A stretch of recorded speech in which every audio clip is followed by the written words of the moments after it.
coming. We're here today to talk about AI and misinformation. I'm Ruth Quint. This is Beth Hoffman, and we're both from the League of Women Voters. And Beth also brings expertise from her professional work. She's an assistant professor at Pitt in the School of Public Health with a professional interest and expertise in countering mis and disinformation in the public health field. So we'll finally get past this first slide. I've got to mute my computer because I'm talking over myself here. Okay. So artificial intelligence has been developed and used for decades. Within the last few years, it has become ubiquitous. It's everywhere you look. It's been more sophisticated, widely available, and widely debated. You have almost certainly interacted with AI behind the scenes when you enter some text in Google and you use the predictive text, or when you use Google Translate, or when you shop on a platform that recommends things based on your previous purchases. So you've been using AI for a long time. Recently, AI has made the leap from a behind-the-scenes assistant to a creative tool, offering to generate illustrations, change the tone of your document, or create a slide deck based on your notes. Don't ask me how I know that. You may have used it yourself to create a draft of an email or to create graphics. Even if you haven't chosen to use AI directly, you have certainly come in contact with some art, music, video, or text that's been produced with AI. Today, we're going to focus on AI in the context of the upcoming election. We will also look at some of the ways AI can be used to both create disinformation and also to counteract it. And I'll talk about strategies we can all use to limit the negative effects of AI on our media and information environments. Understanding artificial intelligence, what is it? Artificial intelligence refers to the ability of software to learn and to refine its decision-making process based on experience. AI software can analyze huge amounts of data and find new patterns without being told exactly what strategies to use. If it is programmed to prefer a certain outcome, like winning a chess match, or making a sale, or detecting an early stage cancer, it can comb through massive data sets to identify successful tactics and incorporate them into future decisions. Think about all the digital data we've created recently. Everything we do creates data. Every aspect of our life, journalism, publishing, dating, your family photos, your medical records, academic papers, music that you produce, your shopping history, your email history. AI is here because it's well adapted to deal with the massive sets of data that we're creating in the last decade. And so it's very likely to stay. What's the benefit of AI software over traditional software? Here's a very simplified example. Think about software that's designed to carry on a conversation, maybe about customer service. We've all been there. Press 1 for this, or if you want a green widget, say green. If you want a red widget, say red. And then if you don't say what it wants you to say, it just starts you right back through the cycle. They can only give you a limited number of answers with a canned response. Now, a well-trained AI customer service bot can respond much more naturally and handle a larger range of responses from the customer. And I did say well-trained. Well-trained means that the software has reviewed a large data set of relevant conversations, looking for patterns of answers that lead to a result that it is programmed to achieve. Training data is key. Notice that human judgment is key to the process. As with all computer software, the garbage in, garbage out rule applies. If this customer service bot is trained on conversations from dating apps or television scripts or Twitter feeds, it will respond very inappropriately in a conversation with a customer. Human programmers are responsible for providing the right training data.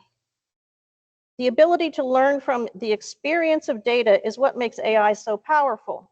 It allows computers to perform tasks that are difficult for humans to define for them. We humans can perform a lot of very complex tasks without being able to explain exactly how we do it. These images here, the text recognition, humans can recognize all of those letters, even with strike-throughs and dots and missing gaps, in a way that would be very hard to write a mathematical formula to tell a computer how to do it. Same with the pictures of the fire hydrants. What makes a fire hydrant a fire hydrant? We could recognize it from a little piece, from a whole thing, with a dog in front of it, all different ways, and it's very hard to program that.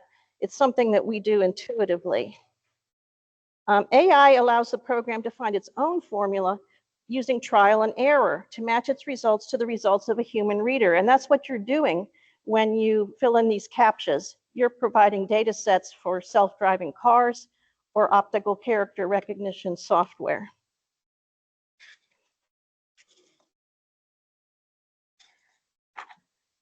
When AI software is trained to mimic more human tasks using real-world data sets, it will learn and reproduce real-world biases. One famous example is the AI recruitment program developed by Amazon in the 2010s to evaluate job candidates for managerial positions. Now, the very goal of using this software and creating this software was to eliminate human bias, to have a computer look through people's resumes and applications and find the best candidate without meeting them and saying, oh, that person is this race or this gender. But what happened was the AI program was trained using previous resumes and who got hired. And so it learned to reproduce the biases that were already there.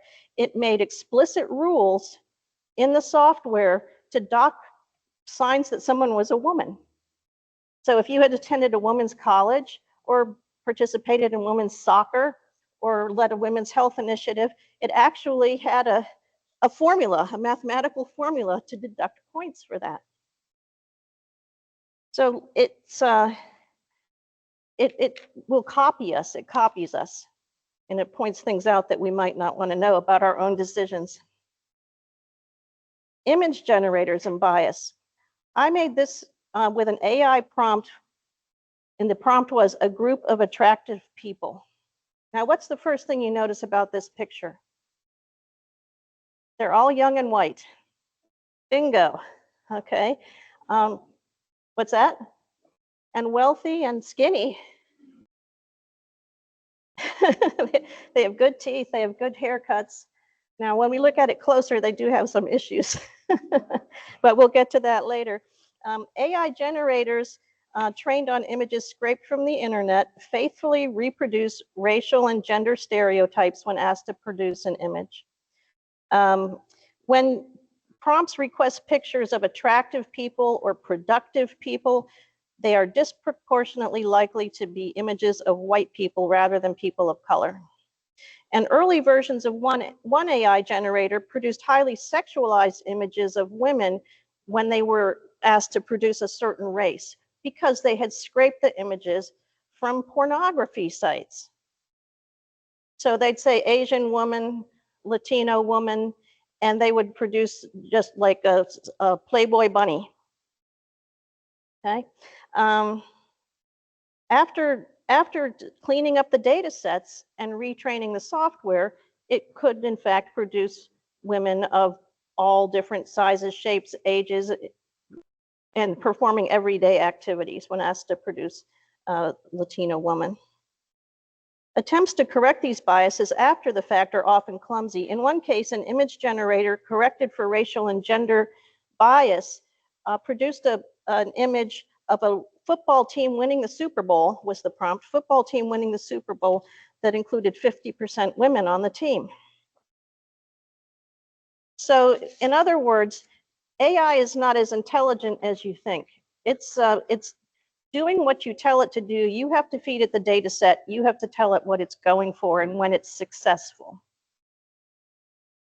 Okay, human programmers set the goals. I don't know if any of you are Simpsons fans and you remember the episode with the evil crusty doll, and the problem was it was set to evil, okay? So to make AI effective, it's not just about the right data, it's about the right goals. AI requires a clear understanding of what defines success. Remember the customer service chatbot? How did it know when it had a successful result? Was it because the conversation was long, the conversation was short, the person bought something, the customer was happy? What was the goal? How does it know when it's done the right thing? The chatbot continuously had to make decisions to reach its objective, but it's up to the human programmers to define and refine that goal. And why refine? Because AI lacks a conscience and an ethical framework. Unlike a human operator who can course correct, AI doesn't recognize or address unintentional harm. And we've all seen how media algorithms, which were designed to increase user engagement, turned out to unintentionally reward angry and negative and divisive comments. I'm sure the original programmers may not have expected this. Why would negative and angry remarks be more popular than positive remarks? So once again, AI spells out the subconscious rules that we use when making decisions, and sometimes makes uncomfortable revelations about the irrational and biased ways we behave. When AI produces harmful outcomes, doesn't produce incomes. It falls on human programmers to mitigate these issues if they choose to do so.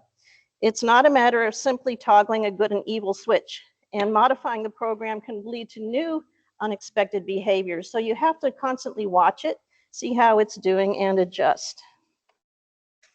And on our next slide, Beth will describe some of the ways, good and bad, that AI is making changes to our lives.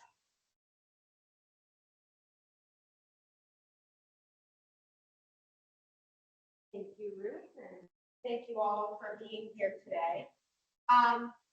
So I'm going to start talking some about the sort of pros or the valuable content of AI.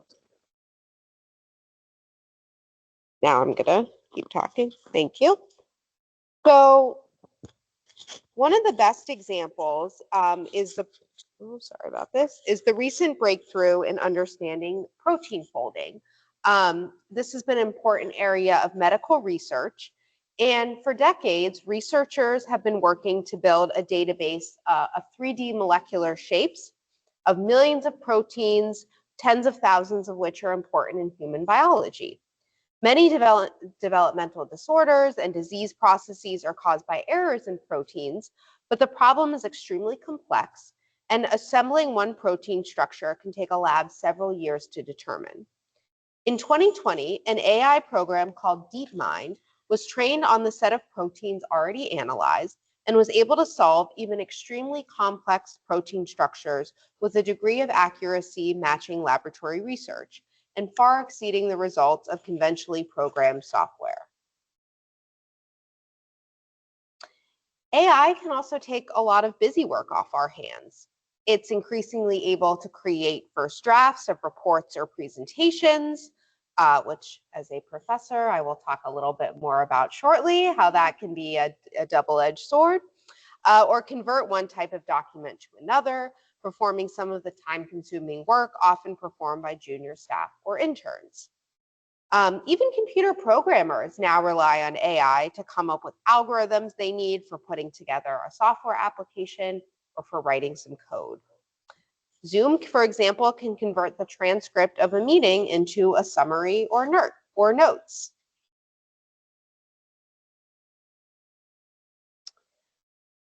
Now, while businesses and industry are adapting their operations by using AI to simplify and speed up processes, the unfortunate fallout is the loss in the job market of these jobs. And this is a worrying aspect of AI's impact. Now, in the long run, the decreasing labor force may reduce human demand for those jobs and sort of shift education and employment. And ideally, maybe even having shorter work weeks or more leisure time in the future. But but time will tell how this plays out. So even when we try to come to terms with AI, we at the League of Women Voters are using and benefiting from it all the time. Predictive text, translation tools, behind-the-scenes virus scans, moderation of social media platforms, these all use AI to continuously improve their performance. Sometimes we use AI directly, like when we generate voice-prompted illustrations for our website or a flyer, or this slideshow even. Almost every image in this presentation was produced using Canva's image generator, which saves time and effort to find appropriate images that are in the public domain. And this is called generative AI.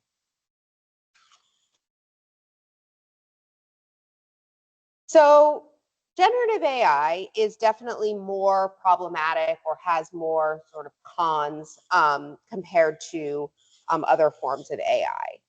So while most people see the value in using AI to solve complex problems or automate mundane tasks, generative AI can mimic artists and writers and mass produce quote unquote knockoff content, raising issues of intellectual property and copywriting.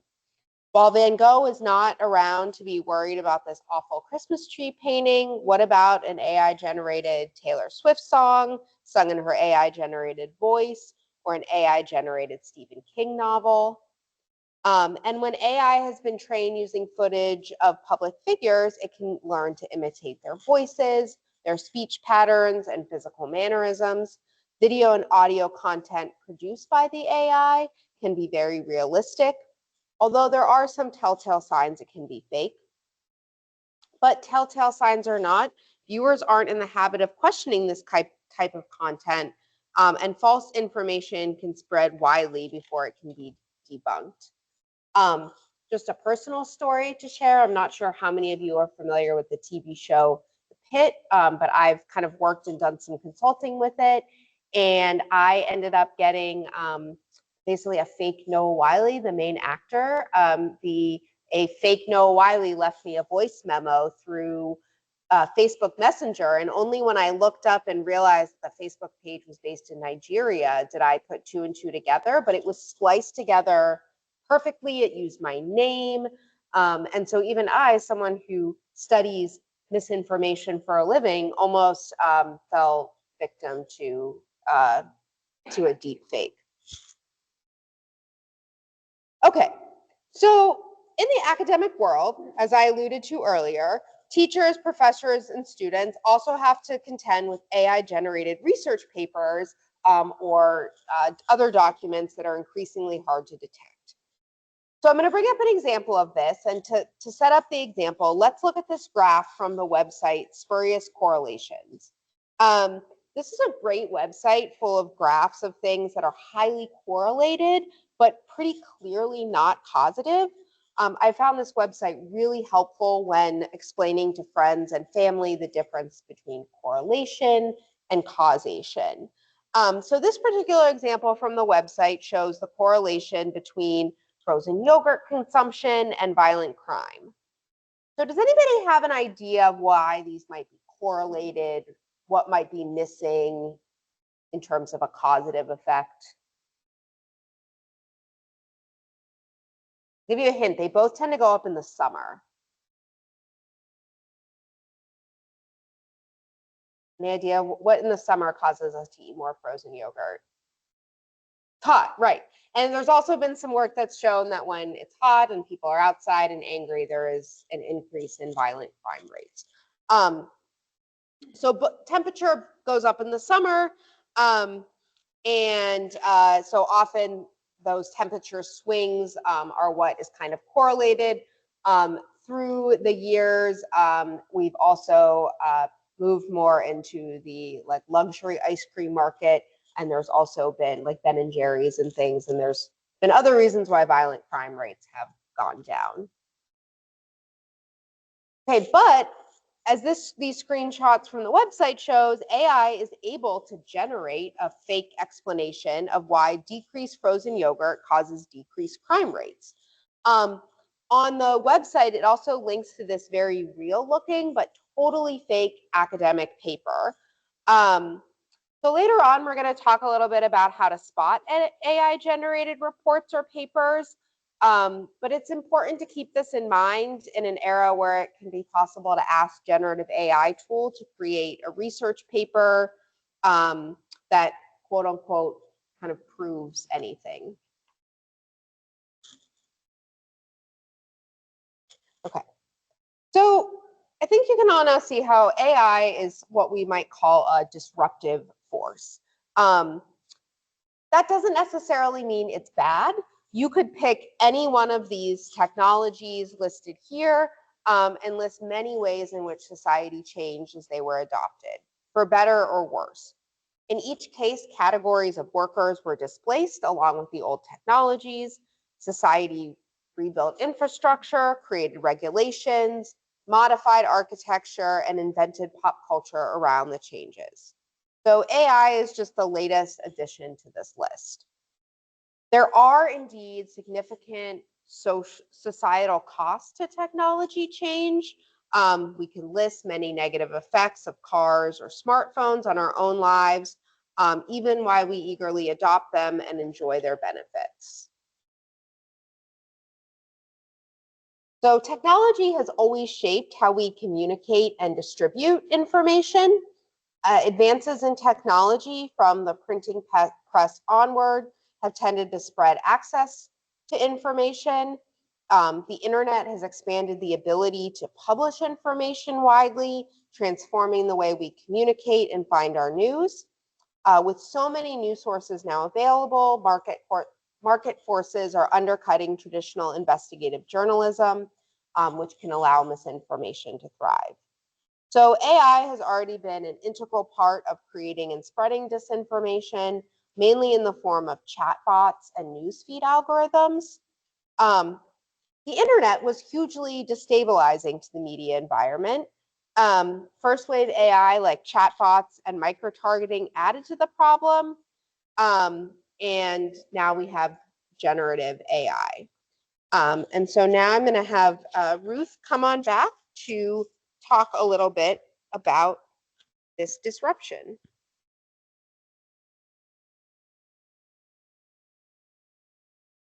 Got the mic swap smoother this time. That's good. So there are three basic types of problems with generative AI and misinformation. And the first one is the one that we all thought about coming here today, the production of deep fake content. It is suddenly easy for anyone to create artificially generated video, photos, and other documents which appear to document false information. The flip side of that coin is the denial of actual documentary evidence. A politician caught on a hot mic or someone caught in the act on a video surveillance camera can now create the excuse that it was an AI-generated recording. And the third, and we would argue the most important danger of AI, is the overall erosion of trust in the lack of a common factual foundation for our discussions and our democracy. So let's take a closer look at these three areas. Deep fakes and shallow fakes and just plain fakes. During the lead up to the 2024 New Hampshire primary, several thousand Democratic voters received phone calls from a fake Joe Biden urging them to save their vote for the fall, saying it was important that they save their vote for the fall. In Chicago, a viral TikTok video featured deepfake audio of a candidate for mayor who seemed to make a very offensive comment about police violence. And in a different incident, AI-generated photos seemed to show Donald Trump being tackled and wrestled to the ground by police officers in New York. These examples highlight advances in software that now make it super easy for anyone, including myself, to create visual and audio disinformation. And they show how simple it is to use AI to interfere with elections.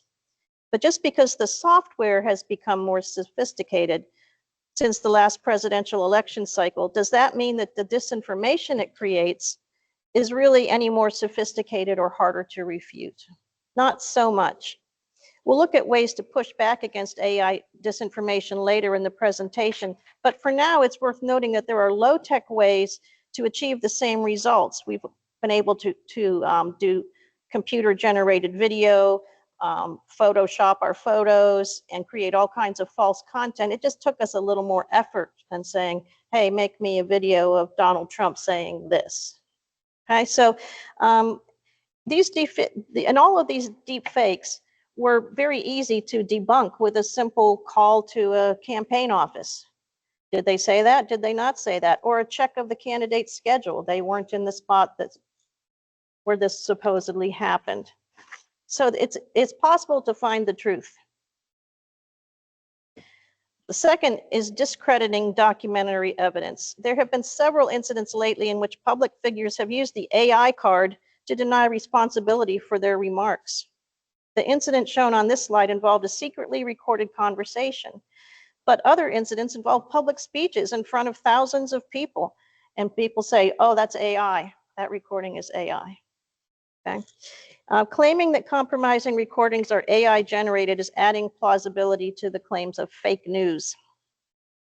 This defense is also bubbling up in courts as defendants claim that incriminating recordings are fake. While courts have procedures in place to verify information before admitting it, juries may begin to doubt what used to be considered conclusive evidence. The person accused in this story also demanded to know the source of the recording and receive a copy for review, and rightly so. As we'll discuss, identifying the original source is a great way to refute or verify information. Now, the most worrying of the three effects is the breakdown of trust. In the presence of AI in the media environment, it can cause an overall lack of trust in media, news sources, public figures, and institutions, and eventually this leads to the loss of a shared factual basis for political discussion. Once there's a sense that you can't trust anyone or there's no way to tell what's true and false, it no longer feels possible to make meaningful choices or engage in the democratic conversation. Even after a piece of disinformation is debunked, the memory of being fooled by the news remains, and it makes you less trustful the next time. Once burnt, twice shy. So you just back off and sort of retreat from the whole information system. The liars may fail to convince you that to believe their lie and still succeed in breaking down your trust in a way that advances their agenda. In our responses to AI-generated information, we need to avoid reinforcing the idea that it's impossible to know what's true. This may be more important than debunking individual instances of misinformation or defending individual instances of legitimate documentary content. So when countering the corrosive effects of AI-generated disinformation, we need to emphasize and model ways to verify factual information. So how convincing is deepfake information? I crossed off realistic because realistic really isn't the issue. People tend to not demand a lot of high fidelity in their disinformation. Okay, and the Loch Ness Monster agrees with me, as you see. Disinformation is a very serious threat to democracy and elections, and we need to address it. But deepfake does not really change the nature of the game much because the effectiveness of disinformation is rooted in our psychology, which means the legions of trolls on social media or public figures simply repeating falsehoods from a podium are able to spread lies easily without the help of sophisticated technology. We can use what we know about the psychology of belief and persuasion to counteract all disinformation, whether AI generated or not. Let's look back at our earlier examples of AI election interference, the fake Biden phone call, the fake hot mic audio, etc. The Biden phone call could have used a voice actor or used a different voice claiming to be a representative of the campaign. The hot mic audio of the mayoral candidate could have gotten away with a substitute voice since the candidate's voice was not familiar, or instead of audio, they could have used a tweet or a text of a spoof account. And the photos of Trump being arrested could have been made in Photoshop and probably would have been better. the AI generated photos had Trump with 3 legs. So now I'm going to hand it back to Beth, and she's going to tell us how to detect AI disinformation. Oh, yes. One hint, 3 legs. It's probably AI. So we're going to talk now about how to detect AI disinformation. And one of the first ways to do it is actually to use AI. AI software monitors social media content, removes or blocks information it believes is harmful, fraudulent, pornographic, or illegal. So it's impossible for human monitors to perform this task in real time. It's also very stressful. Now, I don't know if any of you, I have wound up in Facebook jail before, and that was the result of AI. I didn't understand how I got there, and the human I spoke to on the other end also didn't understand how I got there. It's because an AI bot creates its own rules based on patterns it finds in the training data set, and uses that with ongoing feedback about its decisions. Now, AI fights all kind of disinformation, whether created by AI or not. It also looks at metadata on accounts and shared files to help detect AI-generated content. So the second way is with our own eyeballs. We're going to go over that more in a bit. And then it's also really thinking the same way that we do every other type of mis and disinformation. How do we decide, that a photograph somebody is sharing with us is a real photograph, for example? Okay, so some telltale signs of AI content, or AI content. So here's our photo of quote unquote attractive people. So we asked for the first thing you notice. What's another thing you notice? Fingers, yeah. So, whoops. Yeah, so distortions, and the hands. Hands are very complicated for AI. They've stumped a lot of AI programs. And so you can see here we're missing some. We've got extras, hands in weird places. Recently, even Catherine, the Princess of Wales, was involved in a scandal because there was I don't remember this, there was a family photo and her children, and the hands were off in the photo. So they realized it must have been Photoshop. Sure.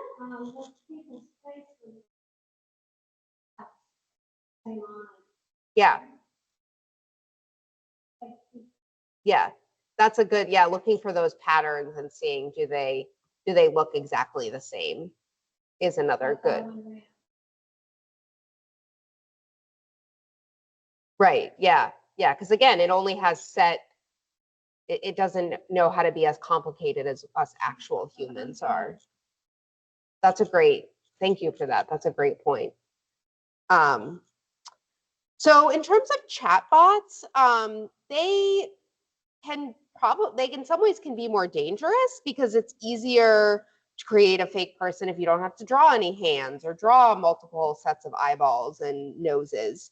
Bots can be used to spread or reinforce misinformation by posting or jumping into comment threads to create the appearance of public support, or of rejecting an idea or person. This can create like fake, we call it fake grassroots input, and it's called astroturfing. So here are several signs that could make you suspect a bot. So first is account names that are odd and may contain long strings of numbers. Profile pictures that are missing or obvious stock photos.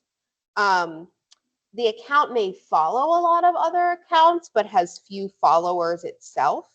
You can also look and see when the account was created. Often it is very recently. Posts are simple, repetitive, often negative or emotional in tone, and try to override your logic.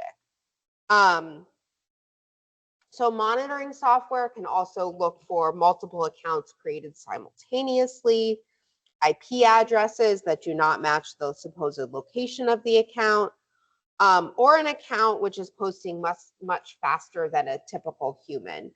So for example, sending over 1,000 posts a day.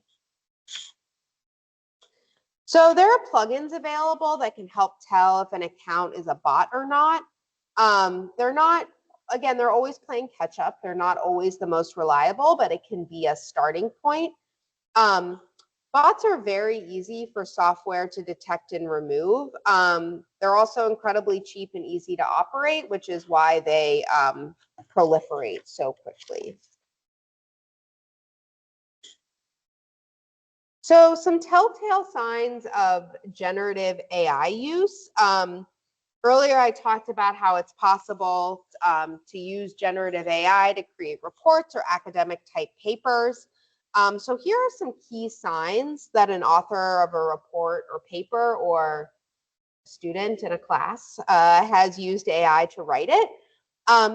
First are fake or incorrect citations. So oftentimes there are citations, they kind of mix and match from real citations. So they may have authors that have all worked together, but not on that particular title of that paper. Or it may have the issue number wrong or the URL that links to it wrong. Another telltale sign is the use of M dashes or long hyphens, which it's funny, I actually used to use M dashes a lot and now I've stopped because I don't want people to think I'm a chat GPT.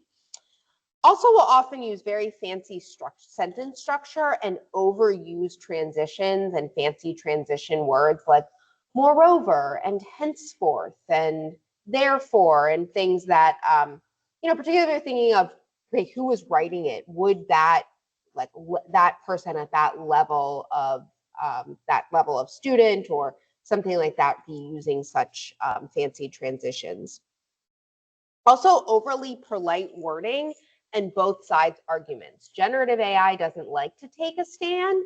So even if it's supposed to be a report or a paper that has a strong thesis, it will often bring in the other side in a way that's makes it more wishy-washy. It also will use some common phrases like, it's important to note that, or based on the information provided. And so these characteristics, particularly the first one about fake citations, was one of the things that experts noticed in a May government report. This is a headline from the Washington Post. And in this article, they noted there were multiple studies that were cited that did not exist.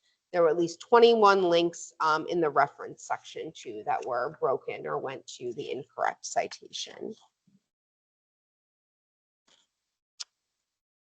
Now, documentary photos and videos used to come to us mainly through news departments, publishing companies, or public institutions that maintain their credibility by contacting original sources and using an editorial process. With print information, as with print disinformation, original video, audio, photo, quote unquote, documentation can be published now by basically anyone, and that is dangerous. So the three examples of deepfake content we discussed earlier were all pretty easily debunked by basic journalistic practice. Calling the parties involved, verifying an alibi or where the person was, questioning people who witnessed the event, etc. So you may not be taking all these steps personally, but you can bet that some reporter has. So this is where, though, even if you're not, contacting, the VFW hall in New Hampshire where a campaign event might not have happened, you can stop, think, and do some of these things. So one of these is lateral reading, which refers to using multiple sources to verify information. You can check content using several mainstream sources that do original reporting. See if are they all reporting on the same thing. Use fact-checking sites such as Snopes.com or PolitiFact, and also following up with any links to original document sources, making sure that those links go to what they say they do. And so we've listed here some great sources that can be used for some of this, the fact checking.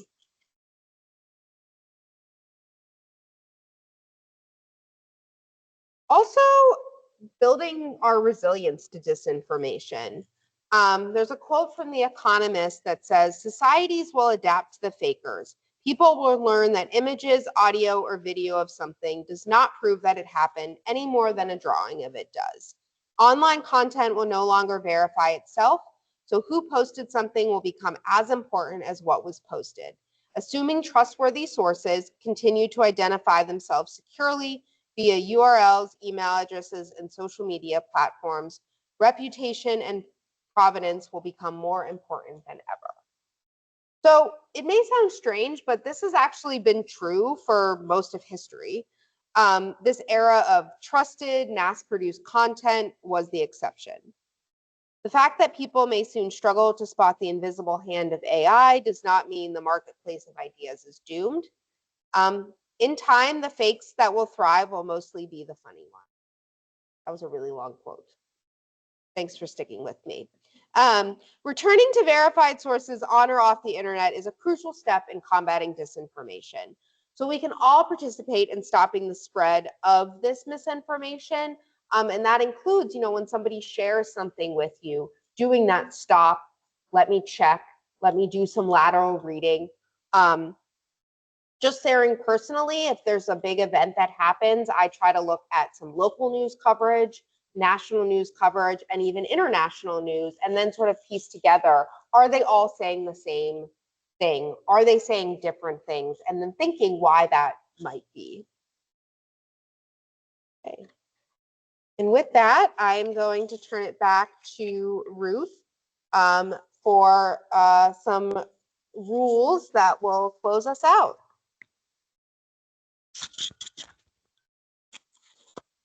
Okay, thanks, Beth. As you can see, the first rule of engaging with disinformation constructively is not to engage at all. Online, any form of interaction with a falsehood or a meme or a post serves to amplify it. The algorithms on all the social media doesn't care whether you have liked it or hated it, whether you put a frown or a smile. And in fact, some algorithms actually prefer the angry response, and they're actually programmed to boost things further if you respond angrily. Bad actors are counting on us to comment, to dislike, and to argue. Wrong place. The last thing you want to do is to help spread this bad information when you actually think that you're countering it. Rule number 2 is don't talk to strangers. If you are online and see problematic content from someone you don't know, do not respond. The odds are very, very high that you're talking to a chatbot. Did you know that in 2017, 8% of the accounts on Twitter were bots, and they produced 2/3 of the posts? That means that more than half of the comments on Twitter during that election cycle were fake and were designed to make you mad and get you arguing.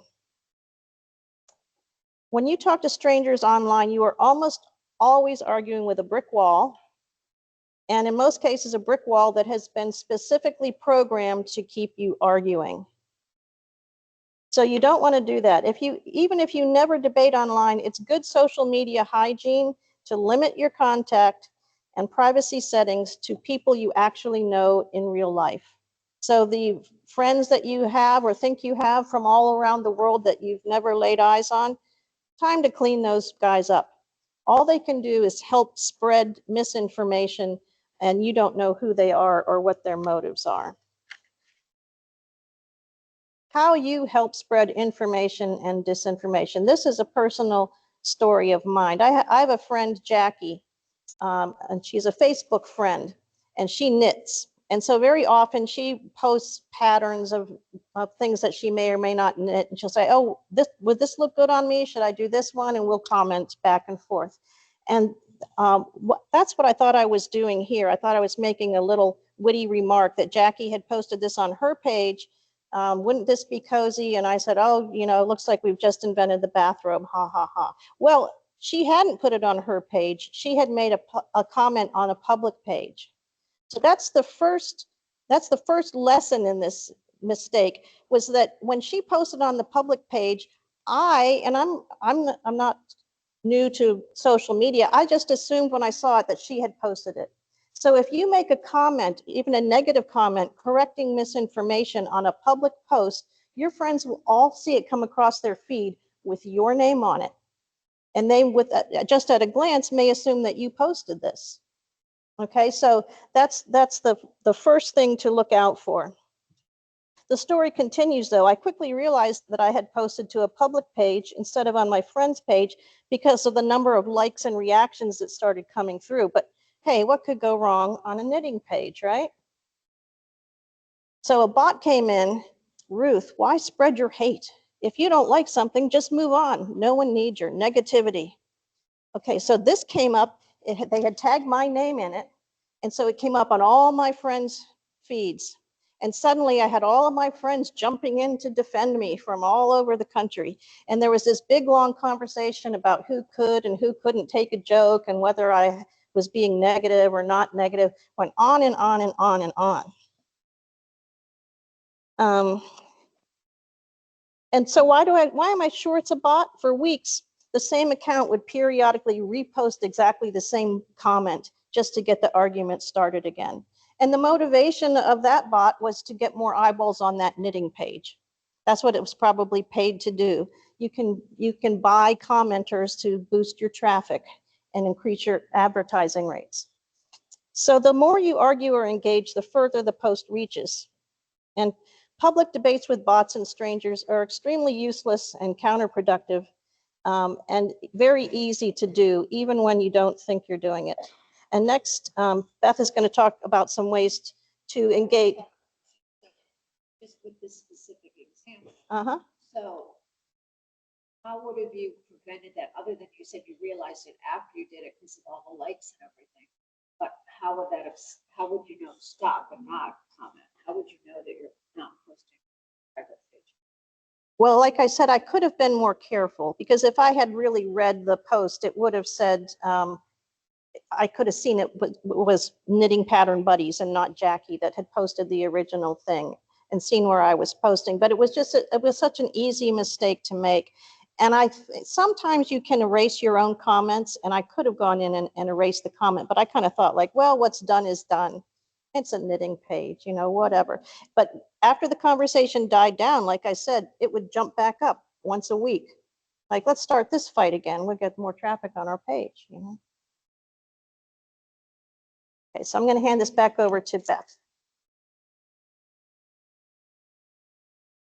It's just a one. You know, you're doing. Yeah, that's okay. So, you know, that's a nice segue into the reminder of not arguing, especially online. If you do engage, so first off, you're not gonna be able to convince a bot to stop arguing with you.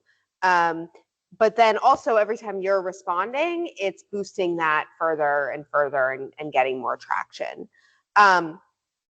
Even when you're dealing with someone you know in real life, if you argue directly with someone and try to contradict them, they usually respond defensively and get pushed deeper into their own corner. And this can actually like increase their belief in misleading content. In a heated argument, your disagreement can even be seen or felt as evidence in favor of the rumor they believe. None of us like to be told we're wrong. And I don't know if I can think of times I've dug my heels in over something kind of stupid, honestly, just because, I don't know, I don't want to be wrong. with that, you don't want to contradict with only a fact check. Fact checks and the people that produce them are a critical piece of the effort to counteract and build resilience to mis and disinformation. But many of the people who are posting misinformation are already skeptical of the organizations that produce fact checks and may dismiss them as being biased. And the conversation can, again, quickly reinforce their existing beliefs. So, for instance, if someone posts, look at this scandalous info about a certain public figure, and you respond with, look, I fact check it. Snopes.com says it's fake. They might say, well, Snopes is biased, or they haven't seen what I've seen. Versus if you sort of help them to do their own questioning and figure it out on their own. So instead posting like, are you sure that's real? I'm just wondering, do you know who took the picture? When did it happen? Is there a police report? Can you point me to the news story? I want to learn more about this. Or, I think it might be altered. You could see the original here. Look at the hands. That's a more effective approach to get them, one, to kind of be doing their own looking at the primary sources. But in doing this, you're also teaching them how in the future to protect themselves against believing misinformation and teaching them some of the skills we've talked about here today. Another thing is to avoid spreading alarm about deepfakes. Spreading alarm only adds to its power and furthers this idea that it's a dangerous idea and there's no way to verify information and no trustworthy sources out there. This empowers anti-establishment and anti-democracy voices and causes people to disengage from the political process. So it's a better idea to use responses that model the use of established sources of information and avoidance of social media for news content. So same thing, for example, that's why I only use Facebook for keeping up with my friends' baby pictures now. I get my news from X, Y, and Z sources. This may also be a good time to point to supporting reputable journalistic sources with paid subscriptions. So we can all participate in stopping the spread of malicious and divisive misinformation. We train ourselves to recognize it. We moderate our emotional responses, both online and in real life. And we can practice and model ways to find good information. It's easy to sit behind a keyboard and spread division and distrust. It is harder to practice good social media use. It's also hard to rebuild trust and community.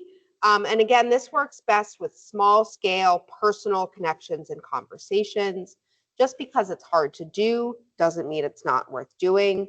There are many groups that are providing training and provide training on bridging misinformation divides and having constructive conversations. You can find these and more on our website.